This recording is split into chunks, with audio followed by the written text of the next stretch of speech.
네, 안녕하세요. 활짝건축 아카데미의 김축사입니다. 오늘은 토지 이용 계획 확인편에 대해서 한번 알아보도록 하겠습니다.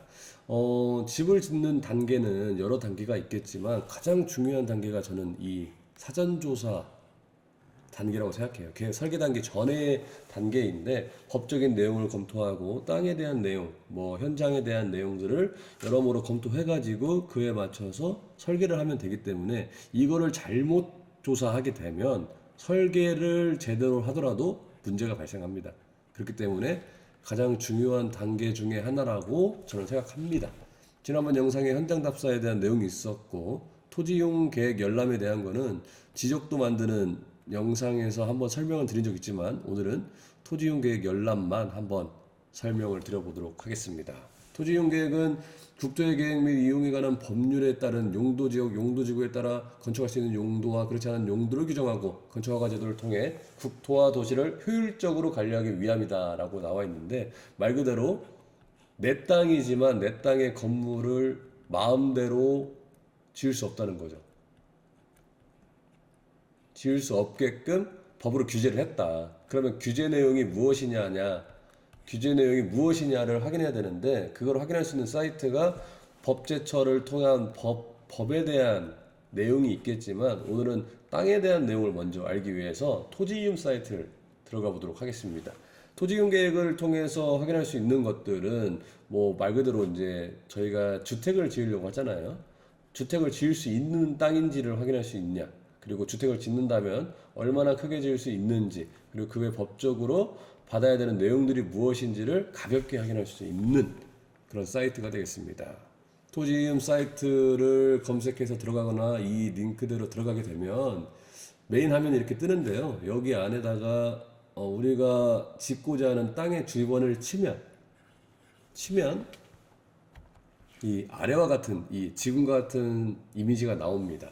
지역도 확대를 저희가 이 대지로 했기 때문에 캡처 이미지도 그대로 이용했는데 지목이 되냐 아니냐에 따라서 해야 되는 과정이 더 많아지는데 일단 지목이 되면 이 간소화 된다라고 생각하면 돼요. 그러니까 단독주택을 짓기 위한 땅은 대가 일단 기본적으로 돼야 된다. 그러니까 그 지목은 합격.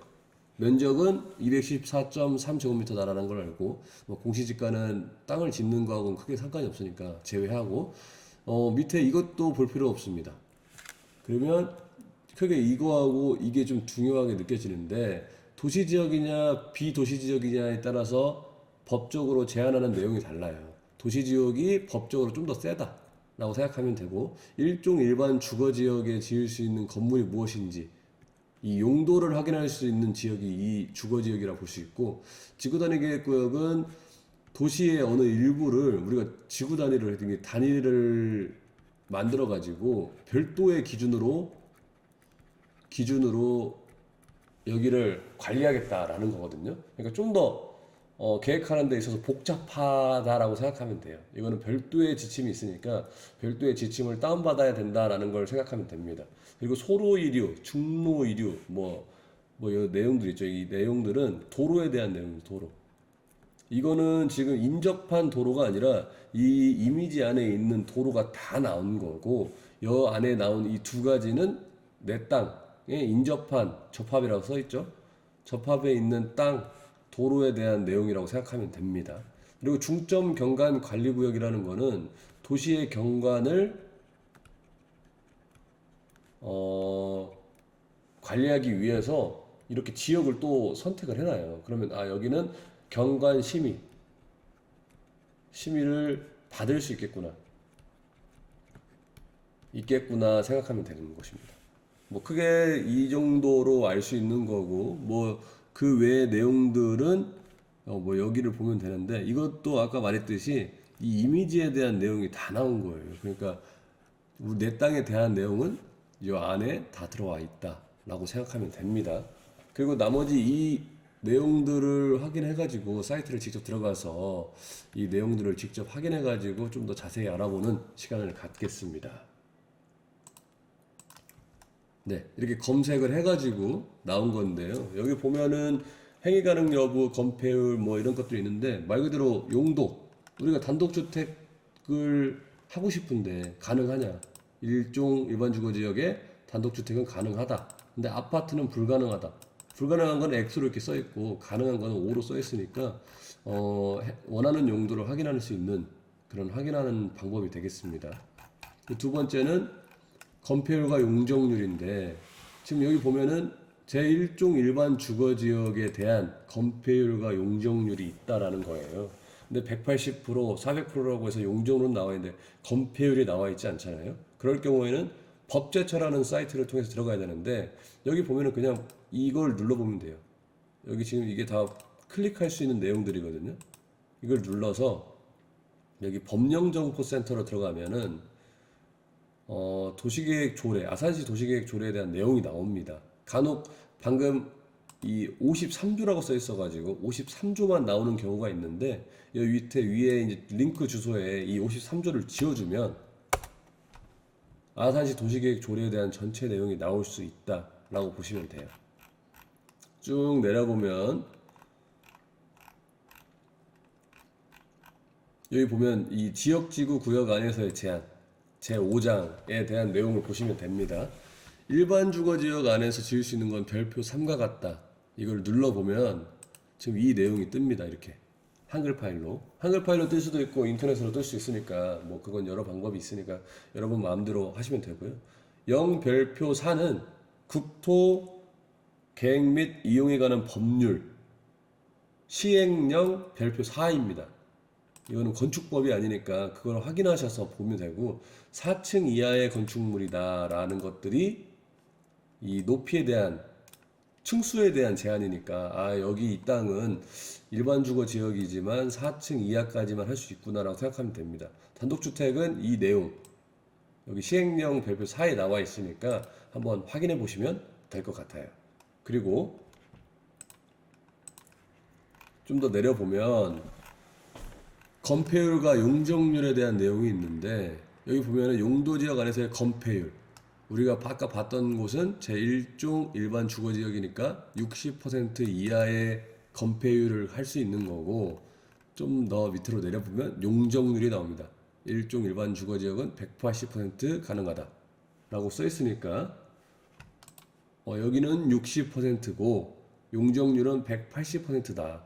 만약에 60% 꽉 채운 1층이 60%로 꽉 채운다면 3층까지 가능하겠죠. 60, 60에서 180% 3층까지 할 수 있는 건데 이거를 뭐 좀 조절해 가지고 4층 높이까지 가능하다고 했으니까 그거를 조절해서 만들면 된다라고 생각하면 됩니다. 층수 높이 제한은 아까 본 대로 4층 이하라고 써 있어요. 근데 여기서 조금 참고해야 되는 것은 이게 일단은 기본적인 법제처에 대한 내용을 가지고 온 거기 때문에 맞긴 하겠지만 이런 내용이 있구나 보고 아까 봤듯이 뭐 조례, 건축법 이런 것들을 확인해 가지고 정확하게 이 말이 맞는지를 2번 체크하는 게 중요하다라고 생각합니다. 방금처럼 여기처럼 이렇게 건폐율이 안 나와 버리면 없다고 생각할 수 있잖아요. 근데 그게 아니니까 이 두 개를 병행해서 검토를 꼭 하시기 바랍니다. 4층 이하로 해야 되고 여기 보면은 일반 주거지역은 1조 등의 확보를 위한 건축물의 높이 제한을 해야 된다. 이렇게 사선으로 꺾어서 가는 건물들이 있잖아요.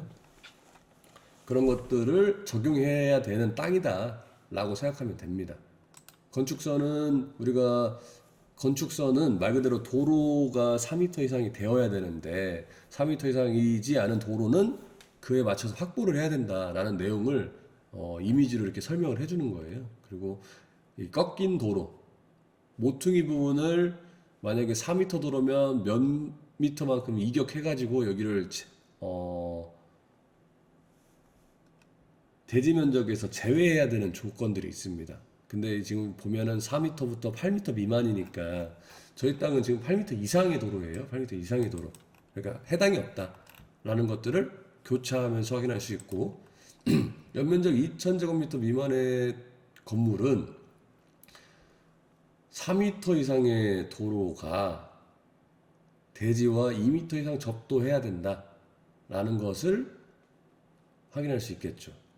우리가 단독주택을 짓는데 2000제곱미터면 거의 뭐 한 600평 이상이니까 말이 안 되잖아요. 100평도 넓은 주택이라 무조건 이 내용에 맞는지만 보면 된다 라는 정도만 확인하면 될 것 같습니다. 그거 외에는 뭐 볼 게 없어요. 이제 이것들을 기본적으로 확인하고 나중에 이제 법제처로 가서 좀 더 면밀히 확인할 수 있는 그런 과정을 거치면 좋겠습니다. 그럼 이번 토지이용 계획 열람에 대해서 설명드렸으니까 여러분도 아무 땅 원하시는 땅을 검색해서 가능 여부를 확인하는 쉽게 확인할 수 있도록 하길 바라겠습니다. 이상입니다.